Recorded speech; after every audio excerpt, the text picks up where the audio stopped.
Astrology या ज्योतिष एक डिवाइन नॉलेज या दैवी विद्या है जो हमारे ऋषियों ने हजारों साल पहले हम लोगों को बताया है। तो इसमें एस्ट्रोलॉजी में 3 मेन ब्रांचेज हम आपको पहले बता चुके हैं, सिद्धांत, होरा और मुंडेन या संहिता ज्योतिष। सिद्धांत जो गणित से सॉल्व होती है, उसके बारे द्वारा प्रेडिक्शन करते हैं या फल बताते हैं। होरा का मतलब किसी एक पर्टिकुलर कुंडली, एक व्यक्ति की कुंडली को लेके अगर हम पूरा प्रेडिक्शन करेंगे तो होरा हो गया। और मुंडेन या संहिता ज्योतिष का मतलब ये है कि एक साथ बहुत सारे लोगों के बारे में फल बताना, प्रेडिक्ट करना।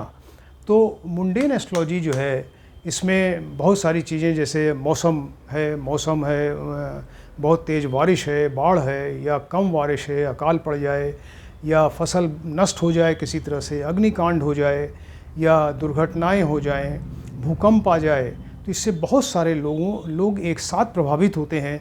तो उसकी स्टडी या उसके प्रेडिक्शन को, उसके फल बताने को मुंडेन एस्ट्रोलॉजी कहते हैं, राइट। तो मुंडेन एस्ट्रोलॉजी में ये जो आजकल टॉपिक चल रहा है मौसम के बारे में, स्पेशली बारिश के बारे में आपको बता रहे हैं कि वर्षा, इसके पहले जो टॉपिक्स बताए तो बारिश के बारे में बताया। तो बारिश के बारे में जो आज जो टॉपिक है वो अकाल या दुर्भिक्ष। अकाल का मतलब बारिश बहुत कम हो, और दुर्भिक्ष भी उसी को अकाल को कहते हैं। उसके ज्योतिषी योग बता रहे हैं। इसके पहले जो ऋषियों ने तमाम चीज़ें बताई हैं, हमने आपको पहले बताया, जैसे नव संवत्सर कुंडली बनाते हैं या नव वर्ष कुंडली भी कहते हैं उसी को। आर्द्रा प्रवेश कुंडली है, रोहिणी प्रवेश चक्र है, सप्तनाड़ी चक्र है।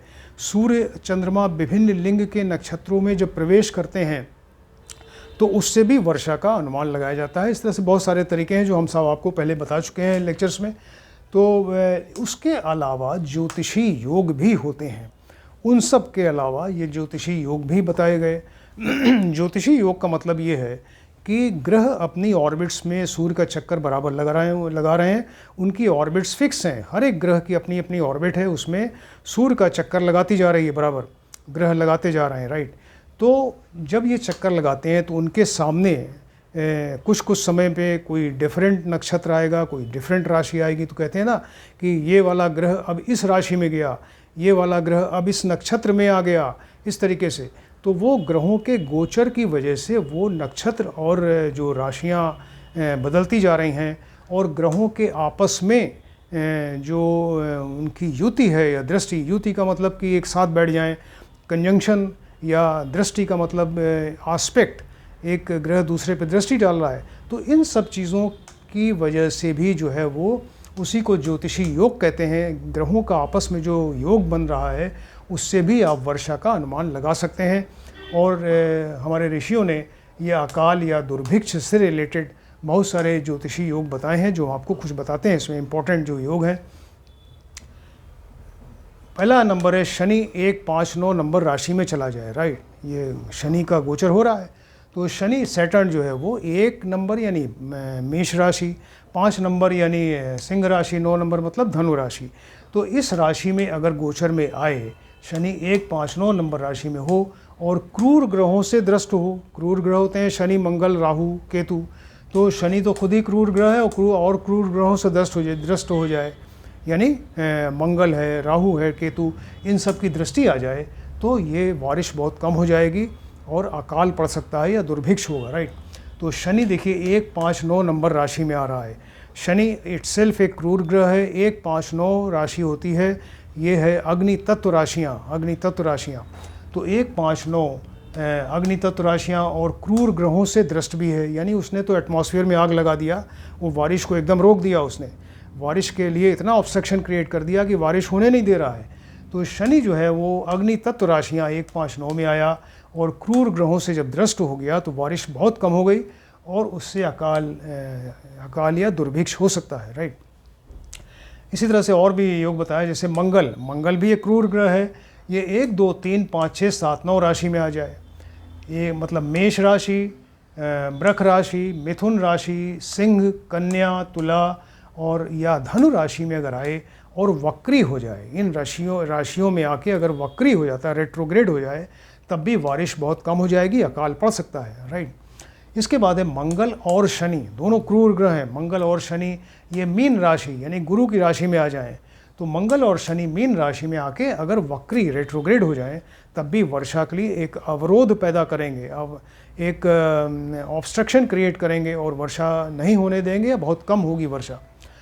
शनि 1, 2, 6, 8, 9, 12 राशि में वक्री हो जाए, शनि क्रूर ग्रह ये मेष राशि, वृष, कन्या, वृश्चिक, धनु या मीन राशि में आके अगर वक्री रेट्रोग्रेड हो जाए तो ये एक ही ऑब्स्ट्रक्शन क्रिएट करता है वर्षा होने में और बारिश बहुत कम होगी और उससे फिर अकाल या दुर्भिक्ष पड़ सकता है, राइट।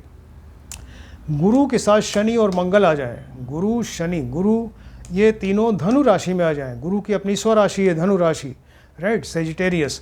तो गुरु शनि और मंगल तीनों अगर धनु राशि में आ जाएंगे तब भी वर्षा बहुत कम हो जाएगी और उससे अकाल या दुर्भिक्ष पड़ सकता है।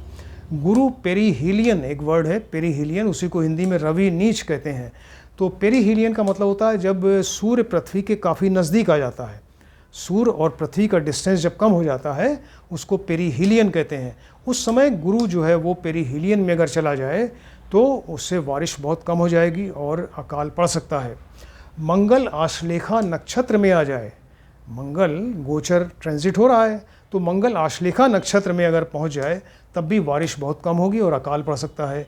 मंद गति ग्रह मतलब जो स्लो स्पीड है, इनकी स्पीड बहुत कम है।